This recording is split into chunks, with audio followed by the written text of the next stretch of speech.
सोचो जरा, एक इंसान दिन रात मेहनत करता है, ईमानदार है, फिर भी पैसा टिकता नहीं।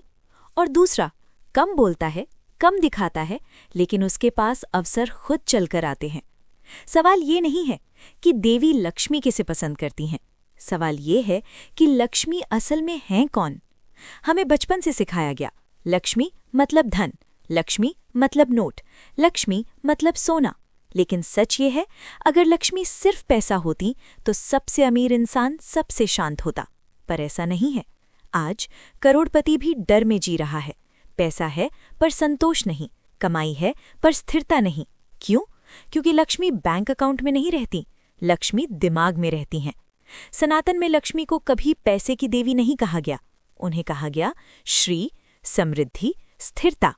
साइकोलॉजी की भाषा में ability to attract resources, ability to hold resources, ability to grow resources, और इन तीनों की जड़ है विल पावर। विल पावर क्या है? सही समय पर इम्पल्स को रोकना, शॉर्ट टर्म प्लेजर छोड़ना, लॉन्ग टर्म विजन पर टिके रहना। और यही कारण है लक्ष्मी हमेशा कमल पर बैठी दिखती हैं। कमल का अर्थ कीचड़ में रहना, पर कीचड़ से प्रभावित न होना। साइकोलॉजी कहती है high self control equals high success probability. इसलिए जिस इंसान में डिसिप्लिन नहीं, वहां लक्ष्मी टिकती नहीं। अब ध्यान दो, लक्ष्मी हमेशा विष्णु के साथ होती हैं। क्यों? क्योंकि Vishnu equals order, Vishnu equals balance, Vishnu equals stability. Psychology में structured life, clear values, predictable habits.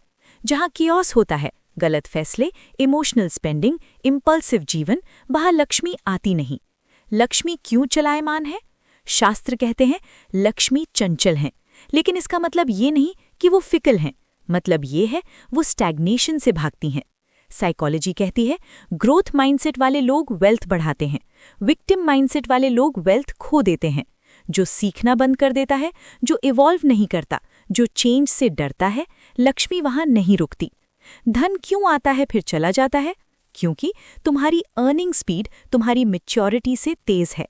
जब डिसिप्लिन कम, पेशेंस कम, रिस्पॉन्सिबिलिटी कम और पैसा ज्यादा, तो लॉस इनएविटेबल है। इसलिए सनातन कहता है पहले योग्यता फिर संपत्ति। लक्ष्मी पूजा का मतलब सिर्फ दीपक नहीं, सिर्फ फूल नहीं, सिर्फ मंत्र नहीं। असल पूजा है अपने खर्च पर नियंत्रण, अपने निर्णयों में क्लैरिटी, अपने जीवन में ऑर्डर। साइकोलॉजी से कहती है फाइनेंशियल सेल्फ रेगुलेशन। आज लोग मनी अट्रैक्ट करना चाहते हैं, पर हैबिट्स अट्रैक्ट नहीं करते, फोकस अट्रैक्ट नहीं करते, सेल्फ रिस्पेक्ट अट्रैक्ट नहीं करते। याद रखना, money follows discipline, abundance follows clarity, wealth follows will power. Climax, सबसे गहरी बात, अगर लक्ष्मी सच में देवी हैं तो वो बाहर क्यों दिखें? वो अंदर इसलिए होती हैं ताकि तुम सही समय पर ना कह सको, आसान रास्ता छोड़ सको और कठिन निर्णय ले सको। जहां decision strong, will power stable, life ordered, वहां लक्ष्मी अपने आप आती हैं। तो सवाल ये नहीं मेरे पास पैसा क्यों नहीं टिकता, सवाल ये है क्या मेरे अंदर लक्ष्मी टिकने लायक विल पावर है? क्योंकि सनातन साफ कहता है देवी बाहर से नहीं आती, वो तुम्हारे भीतर जागती हैं। अगर ये वीडियो तुम्हारे अंदर एक भी सोच छोड़ गई तो समझ लेना ये सिर्फ कंटेंट नहीं था। कमेंट में लिखो मैं डिसिप्लिन चुनता हूं। लाइक करो, शेयर करो उस इंसान से जो मेहनत तो करता है पर दिशा नहीं पा रहा। सब्सक्राइब टू धर्मावर्स, क्योंकि यहाँ हम धन नहीं सिखाते, हम समृद्धि की चेतना जगाते हैं।